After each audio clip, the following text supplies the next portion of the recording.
राम राम जी सभी को। सीधा मुद्दे की बात पर आते हैं। देखिए, जब से प्रिंस की शादी हुई है सब लोग एक ही बात बोल रहे हैं कि प्रिंस ने दहेज लिया है, प्रिंस ने दहेज लिया है, ये अच्छा नहीं किया। तो ये बात उन पूजा की मम्मी तक भी पहुंची है। तो उसके बारे में पूजा की मम्मी ने क्या बोला, आइए सुनते हैं। प्रिंस और हमने बिल्कुल न्यू कही थी कि भाई मैं मान ले 2-3 हजार तो ऊपर की चीज मैं न्यू कौन को या बोली थी, प्रिंस भी बोली थी, प्रदीप भी बोली थी हमने। तो दोस्तों, आपने सुना प्रिंस और प्रदीप की दहेज के बारे में क्या राय थी। तो दहेज को समझते हैं एक बार। और सबसे पहले मैं ये बात क्लियर कर दूं, कुछ लोग कहेंगे कि ये उसकी वकालत कर रही है, दहेज को बढ़ावा दे रही है। तो नहीं, ऐसा नहीं है। मैं उनकी वकालत नहीं कर रही हूँ, ना तो वो मेरे कोई रिश्तेदार हैं, ना कोई मेरे करीबी हैं। सिर्फ मैं एक दहेज की बात को क्लियर करना चाहती हूँ। कुछ लोग जो उनके पीछे पड़ गए, दहेज लिया है, दहेज आखिर है क्या दहेज।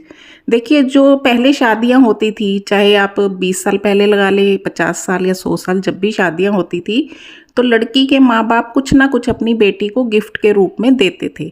तो उस गिफ्ट को दहेज का नाम दिया गया। भाई, ये लड़की का दहेज आया है। तो आगे चलकर क्या हुआ, पहले तो लोग लड़की को जो दिया खुशी खुशी लड़के वाले ले लेते थे। कभी कोई लड़ाई झगड़ा नहीं हुआ दहेज पर, कोई लड़कियां जलाई नहीं जाती थी, मारी नहीं जाती थी। तो बाद में धीरे धीरे क्या हुआ, लोगों में लालच आने लग गया। कुछ लोगों में, सब नहीं, कुछ लोग ऐसे हो गए कि उनको लालच आ गया कि दहेज के रूप में जो सामान आता है, हम वो उसमें अपनी डिमांड रख के कुछ भी मांग सकते हैं, क्योंकि लड़की वालों को देना पड़ेगा अगर उन्हें शादी करनी है तो ये कुछ लालची लोगों की वजह से इस दहेज नाम को गंदा वर्ड बना दिया गया। दहेज क्या था, सिर्फ एक गिफ्ट था जो बेटियों को दिया जाता था। लेकिन इन लालची लोगों ने उस दहेज को इतना गंदा शब्द बना दिया है कि अब आप कहीं भी दहेज का नाम लोगे तो लोगों के माइंड में नेगेटिव चीज़ ही आएगी, भाई दहेज गंदी चीज़ है। तो थी तो ये पहले अच्छी, लेकिन कुछ लोगों की वजह से गंदी हो गई। और लोग अपनी हैसियत के हिसाब से दे रहे हैं। देखिए, जिनके पास पैसा है वो देते हैं अपनी बेटी को।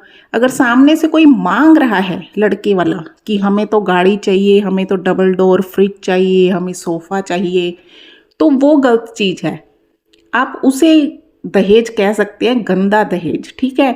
वो गलत चीज़ है जब आप खुद मांगते हैं। लेकिन अगर आपने कुछ भी नहीं मांगा है, आपने मना किया है कि हम कुछ नहीं लेंगे, लेकिन लड़की वाले अपनी हैसियत के हिसाब से अपनी बेटी को गिफ्ट दे रहे हैं, तो वो लेना गलत नहीं है। क्योंकि लड़के वालों ने नहीं मांगा कुछ भी, उन्होंने मना किया है। सिर्फ लड़की वालों ने अपनी हैसियत के हिसाब से अपनी बेटी को गिफ्ट दिया है। तो ये इतनी सी बात है। अगर समझ आती है तो बहुत अच्छी बात है, नहीं आती तो भी अच्छी बात है। देखिए, मैं यहाँ ज्ञान देने तो बैठी नहीं हूँ, मैं तो सिर्फ अपनी सोच बता रही हूँ, ठीक है। ये कुछ लोगों ने, गंदी सोच वालों ने, लालची लोगों ने इस दहेज को एक गंदा शब्द बना दिया है। क्योंकि उन्होंने अपने लालच की वजह से जो प्यार से दिया गया तोहफा होता था बेटी को, उसको अब इतनी गंदी चीज़ बना दिया है। तो ये सब नहीं होना चाहिए। अगर कोई मांग रहा है तो आप उसके खिलाफ बोलो कि इन्होंने दहेज में ये फलानी चीज़ मांगी, फलानी चीज़ मांगी।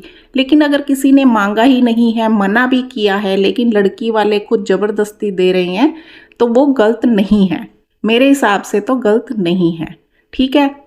बाकी आप सबकी सोच है। मैं दहेज को बढ़ावा नहीं दे रही, पहली बात कह रही हूँ। क्योंकि मेरे हिसाब से दहेज वो है जब लड़के वाले खुद आगे बढ़कर बोलते हैं हमें शादी में ये चाहिए, हमें शादी में वो चाहिए। वो बहुत गलत चीज़ है, क्योंकि वो लड़की के माँ बाप पर बोझ हो जाती है। अगर उनकी हैसियत नहीं है, वो नहीं दे पाते, फिर वो बेचारे कहीं से जुगाड़ करते हैं, कहीं से उधार मांगते हैं, अपनी कोई ज़मीन जायदाद बेचते हैं और बेटी को देते हैं। वो बहुत गलत चीज़ है। और बाद में भी जैसे कई लड़के वाले तंग करते हैं लड़की वालों को दहेज के लिए, वो भी बहुत गलत चीज़ है, ठीक है। आप दहेज, गंदा दहेज उसको बोलिए, ठीक है। ये नहीं, ये दहेज गंदा नहीं माना जाएगा, क्योंकि ये खुद लड़की वालों ने अपनी हैसियत के हिसाब से अपनी बेटी को गिफ्ट दिया है। मेरी तरफ से तो ये बात इतनी है और क्लियर है। तो अगर आपको मेरी बात पसंद आई है तो प्लीज़ लाइक शेयर कमेंट ज़रूर कीजिएगा और अपनी कमेंट में राय ज़रूर लिखिएगा।